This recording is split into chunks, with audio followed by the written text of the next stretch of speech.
Andrew Hogue here from Triple J with the return of Motley Crue. It's been a few years since the band were last in Oz, and it's always great to have the band back on our shores. And let's welcome back to the airwaves, Mr. Nikki Sixx. This is, I think it's only our third time we've ever been here, yeah. 1990, 2005, and now. Been all three. Yeah, nice. Yeah, we're excited. We had a really good first show in Brisbane, and we're looking forward to Sydney and Melbourne. Well, let's, I guess, move straight into the future, and I'm itching for some brand new Motley Crue music. Now, there's a bit of a quote here where you recently said, I would love to make an extremely heavy, non-commercial record, more like Shout at the Devil type record, or hopefully even the self-titled 94 album, which is still one of my favourites. How's it all shaping up? What can you tell us? I mean, I think we're kind of in this process right now where we're just kind of winding down the touring mode. You know, we've been out on tour. We got Australia, Japan, and we have a short amount of time down. Tommy's out doing his stuff, his DJing stuff, and you know, once he gets back and we're going to do some shows with Def Leppard, and then I'm spending the holidays in South Africa with my family, and then starting around the beginning of the year, we'll start looking at, you know, kind of collecting everyone's ideas. You know, I think we're always writing. That's just what you do as a musician. As the years go by, you know, you find it less important to stick to a grid because, you know, albums don't sell. There's not really a venue for videos. You know, it's YouTube and it's viral and it's a different environment. So as an artist, it gives you the freedom to kind of take your time. When you feel it, you write it. Where before it was like, you know, this is like kind of a time slot when it works, and you were younger and just kind of that's all you had. So as you stick around longer, you find that like this. I noticed that with the Stones, there became like 5-year gaps. AC/DC 5-year gaps. It's not because you're lazy or anything. It's I guess that you can afford that creative freedom. So I think right now, whether you release one song or 5 songs or a double album, releasing a song a month, there are so many different opportunities. You can release, you know, an A side, which, you know, if it was vinyl, an A side that is like completely brutal, and a B side that would be, you know, romantic and enchanting. And I think it gives bands an opportunity to think outside the box. Well, that's what I was going to ask, because I've read a few interviews with Tommy talking about the full-length album may be a sort of redundant form these days because people want an instant song, and some people don't want to sit through a 13-track album and might find 5 good songs and then just ditch the rest, or, as quote, iTunes unchecked selection. And as you did mention, there's so many different sort of opportunities. I mean, has it been hard for the rest of the band to sort of adapt to this model? Because I know you've always sort of had your finger on the pulse, not just in the creative world of Motley Crue, but also on the business aspect, which not a lot of bands actually wear that cap because they're too busy having a good time, I guess. But yeah, how the rest of do you talk to the other guys in the business sense about what approach you should take sort of for the future of Motley Crue's music? Yeah, I mean, we all have you know, opinion, and we're a band, and the one thing that's as a constant is that we are and have always been more about playing our songs live. So as we look at different opportunities and different ways to express ourselves, you really start to go, you know what? We don't worry about the radio. We don't worry about MTV because there is no such real thing. There is no vehicles like that. Yes, there's radio, but it's so formulated and so formatted, which is fine. But if you fit into that package, you know, that little slot, it's fantastic. If you don't, you're sort of left to hang out to dry. So that gives a band like us the opportunity to say, well, why don't we hang out to dry? Why don't we not worry about format? Why don't we not worry about anything other than just doing what we want to do? And then you start to go, well, when we're in rehearsals, we play some heavy fucking shit. And we're sitting in there and we're writing, and lyrically, I'm in a place in my life where it has to really have a bit of a slice to it, I've written about every single subject on the earth. So I think that I've been able to achieve some really great moments lyrically. And with 6 a.m., I've been able to push to a whole new level, you know, and kind of bringing in concepts, and which is what we did Motley Crue with Saints of Los Angeles. So the idea of taking extremely aggressive music and adding tons of rhythm, because that's really where Tommy's at. It's all about the rhythm. And then bringing in some lyrics that really make people think, you go, we don't really fit, and that's okay, and that's kind of where our head's at. Now, I know you've been working with a couple of other sort of young bands, even like the Black Veil Brides as an example. I mean, getting involved with their career, do you sort of see a bit of your past self working with those sort of bands? Because again, when I saw the image, I thought, wow, I've seen that before, because it was definitely a reminder of the early career of Motley Crue. So seeing them sort of up and coming, you sort of feel like you want to step in and offer guidance and assistance. I mean, what sort of got you involved in sort of helping sort of younger bands? Well, I mean, I'm in radio, and I talk to young bands all the time, and at my studio in Los Angeles, it's set up where we have, we do our interviews and we do that whole thing, but then I have a kind of a lounge area where everybody hangs out, and it's leopard skin carpets and king's thrones, and it's red velvet walls, and it's my house, it's like really my house in a sense.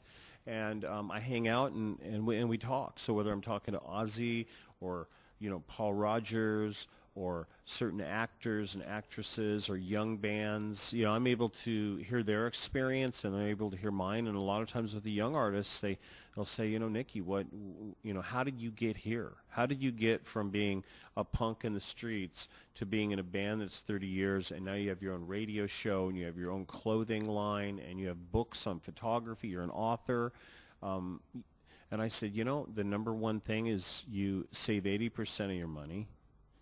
All right, and you save 20% of your money. That's what I meant. I would like to save 80% of my money. You save 20% of your money at any cost, and you learn the business, and you understand the business inside out. Because once you understand the business, you understand who's leveraging who, and who's in bed or not in bed with who, and how it works. And once you understand that, you can navigate yourself through shark-infested waters. And it's never going to change. It's always going to be the same. So understand the business and save 20% of your money, because as 20% builds over a decade, you get in a position where you can look at somebody who's trying to fuck you over, and you can say, you know what, I'm not going to have any of this.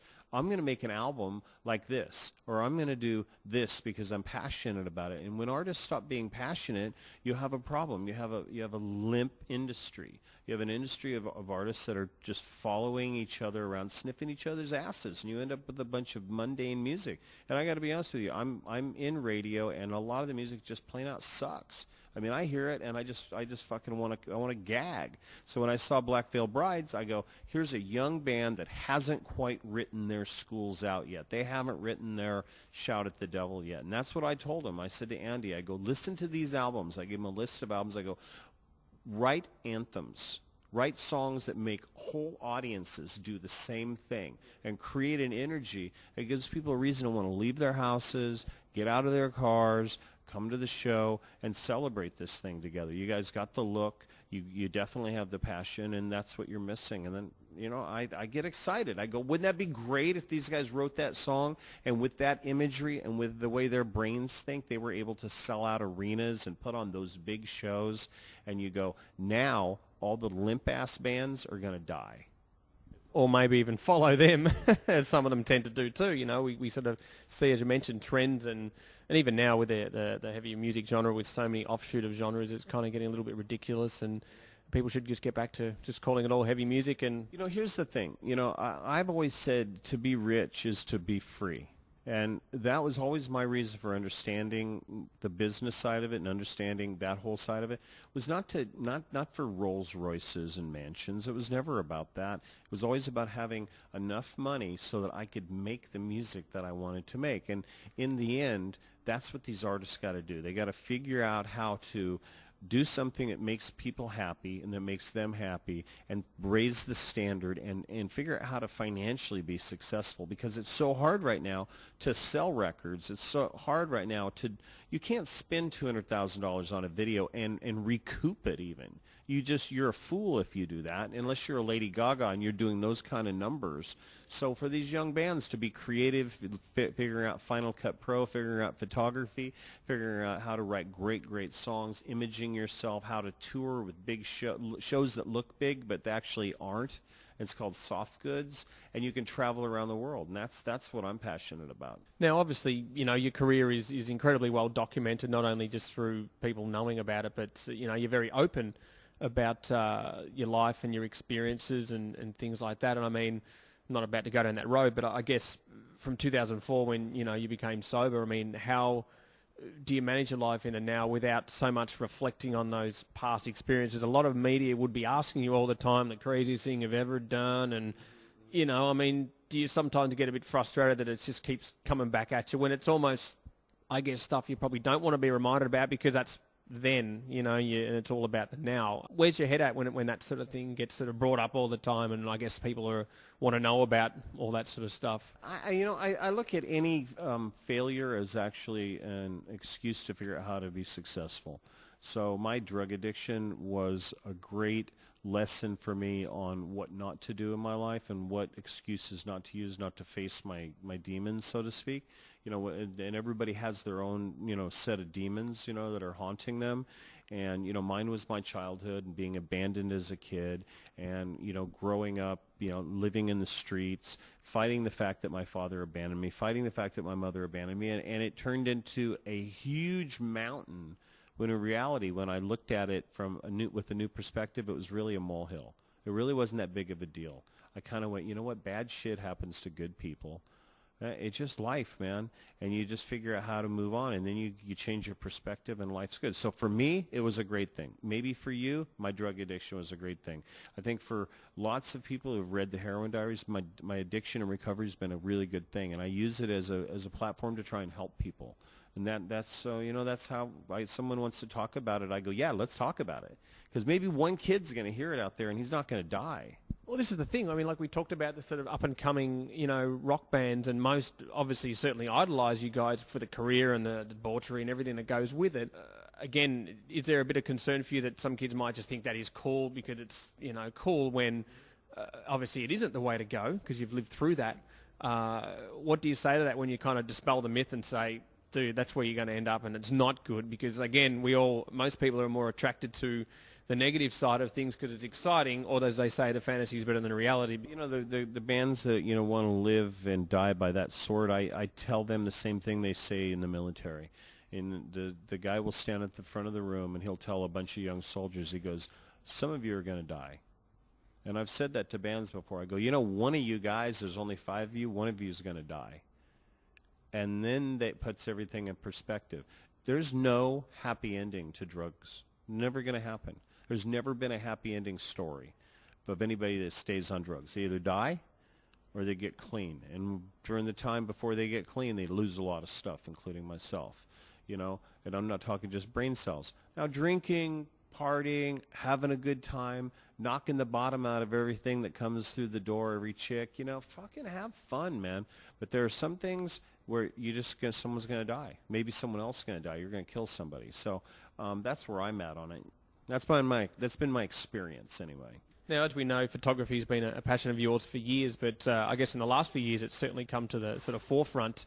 You've really taken on sort of other areas of your life that, some people didn't really know that might have been something that was important. So, again, do you feel like it's another way of replacing one addiction to another? As they say, you replace one to the other when you're just snapping pictures constantly, I've been told. Yeah. Well, not just at this moment, but close. Yeah. I think that, I've said, and I even say on my Tumblr site, I'm a recovering drug addict and camera's my new addiction or something like that.